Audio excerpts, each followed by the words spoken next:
जय हिंद दोस्तों। आज देखने वाले हम लोग 1857 की क्रांति का तत्कालीन कारण। अगर जो कोई भी क्रांति हुआ तो इसके अब घर ही में जो लड़ाई होता तो उसका भी कुछ कारण रहता। आखिर लड़ाई ऐसी तो ना हुई थी, कुछ भी तो उसका कारण होगा। कोई से अगर कहूँ भी जा रहे हैं, किसी से बागझक हुआ तो उसके पीछे कुछ ना कुछ कारण रहता। तो उसे इतना बड़ा क्रांति हुआ, इसके पीछे तो भी कुछ कारण होती। अगर जो इसके वीडियो इस पर भी इसके पहले भी आप लोग के अपलोड कर दिया गया था 1857 की क्रांति पर वीडियो। इस 1857 की हम विद्रोह न कहकर क्रांति कहेंगे तो इसमें भी ज्यादा बेहतर रहेगा, क्योंकि विद्रोह का मतलब होता है कहाँ पर आंदोलन फैराद करना। लेकिन क्रांति की इसको संज्ञा हम इसलिए देते हैं कि 1857 की क्रांति के पश्चात जो भारत में ब्रिटिश कंपनी का शासन हुआ करता था वो क्या हो गया, समाप्त हो गया था। वहां पर समाप्त करके और वहां के जो कंपनी था, आप लोग पढ़ते होंगे कि 1857 के बाद पहले जो पढ़ते थे इतिहास में तो ब्रिटिश कंपनी का नाम आता था, उसको समाप्त कब हुआ था? 1857 की क्रांति के बाद ही समाप्त कर दिया गया।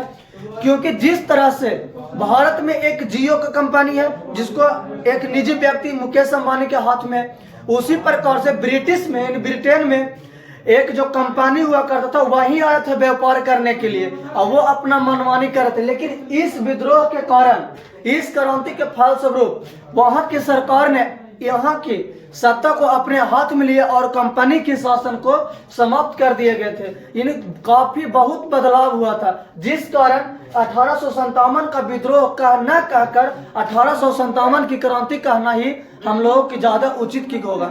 लेकिन ये हुआ था क्यों? आखिर जो 1857 की क्रांति आखिर ये हुआ क्यों, इसके पीछे कारण क्या था? तो आज हम इन लोग कारण देखते हैं। ये इसका होने का मुख्य कारण था कि वहां पर पहले जो राइफल का प्रयोग किया जाता था, एनफील्ड राइफल का प्रयोग किया जाता था। लेकिन एनफील्ड राइफल का प्रयोग किया जाता था, लेकिन अंग्रेजों के सिपाहियों ने या अंग्रेजी शासकों ने कहा कि ना, एनफील्ड राइफल का प्रयोग नहीं करना, इसके जगह पर ब्राउन बेस नामक राइफल का प्रयोग करेंगे। ब्राउन बेस नामक राइफल का प्रयोग करेंगे।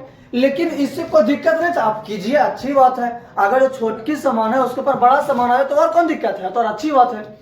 लेकिन जो पता लगा कि जो ब्राउन बेस राइफल था ना, उसके जो ऊपरी खोली होता है, जिसमें इसका खोली है, तो इस पे गाय और चर्बी का करतूस मतलब चर्बी लगा होता, गाय और सुअर की चर्बी मिलाकर वहां पर लगा हुआ रहता था।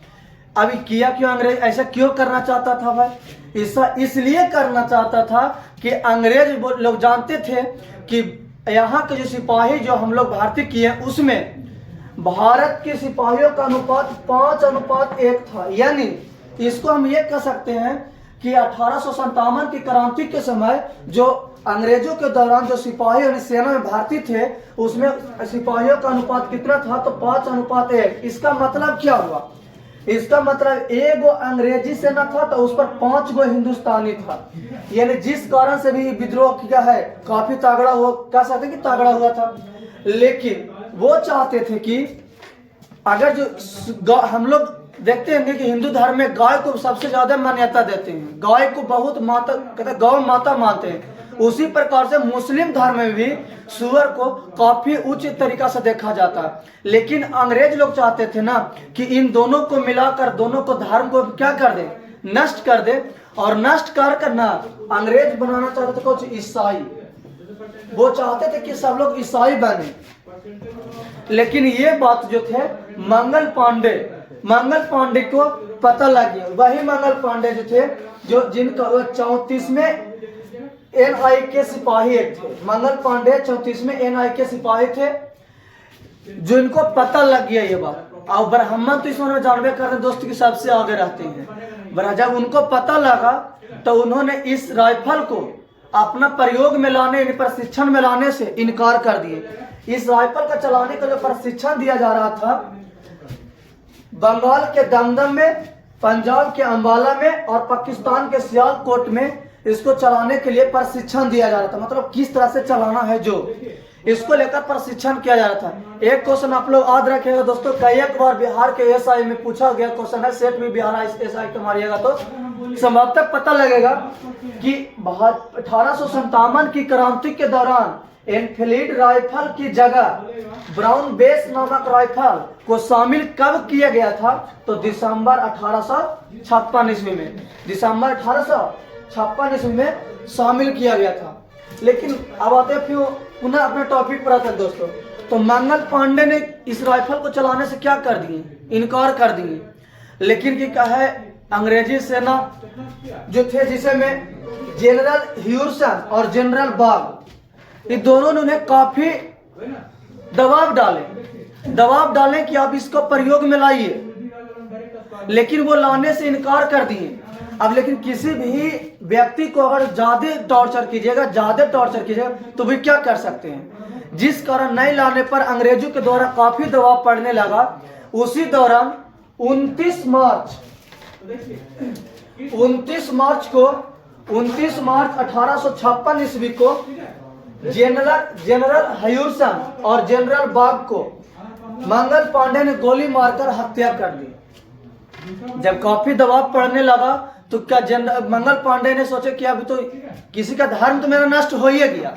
अब जैसे ही हम जो कारतूस वाला ऊपरी जो खोली रहता था उसको दांत से खींचकर चलाया जाता था, तो देखे कि मेरा तो धर्म तो नष्ट हो ही गया, आप नष्ट किए आप लोग ने।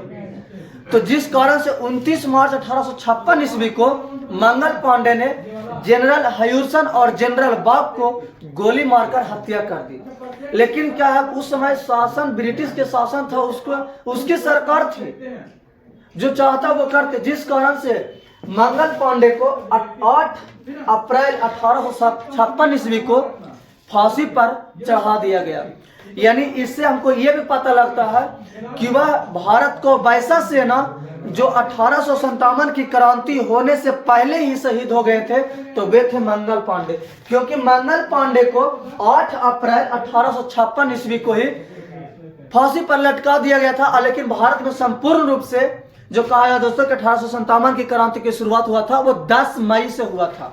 लेकिन ये तो 1856 था, ये तो 1856 था। तो पूछवा करेंगे दोस्तों, कभी कभार कोई भी चलता फिरता क्वेश्चन है, कोई भी दोस्तों में डिस्कस करते समय वो पूछ सकते हैं कि वह भारत को कौन सा सेना था जो 1857 की क्रांति की शुरुआत होने से पहले ही वो शहीद हो गए थे? तो वे थे मंगल पांडे। क्योंकि मंगल पांडे को 8 अप्रैल 1856 ईस्वी को फांसी दे दिया गया था।